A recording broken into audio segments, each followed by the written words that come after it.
बंद घराला भीषण आग, 10 ते 15 लाखांचे नुकसान। शेगाव शहरातील पांडे गल्ली परिसरात एका बंद घराला अचानक आग लागून मोठे नुकसान झाल्याची घटना आज सकाळी घडली आहे। सकाळी अंदाजे 10 ते 11 वाजण्याच्या दरम्यान ही आग लागली असून यात घरातील लाखो रुपयांचं संसार उपयोगी साहित्य जळून खाक झाले। मिळालेल्या माहितीनुसार घरमालक महादेव खेडकर हे कुटुंबासह देवदर्शनासाठी माहूर येथे गेले होते। ते सकाळी सुमारे 6 वाजता शेगावहून रवाना झाले होते।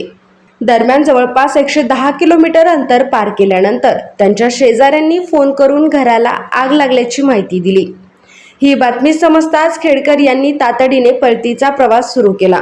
घटनेची माहिती मिळताच अग्निशमन दलाचे कर्मचारी घटनास्थळी दाखल झाले।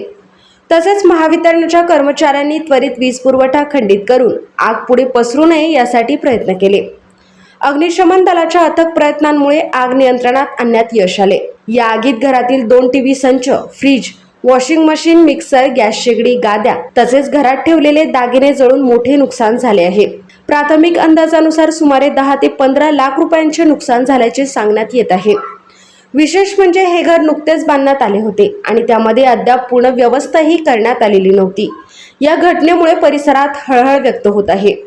दरम्यान झालेल्या नुकसानीबाबत महादेव खेडकर यांनी तहसीलदार शेगाव यांना निवेदन देऊन मदतीची मागणी केली आहे। युवा क्रांती न्यूजसाठी डी ललित, शेगाव।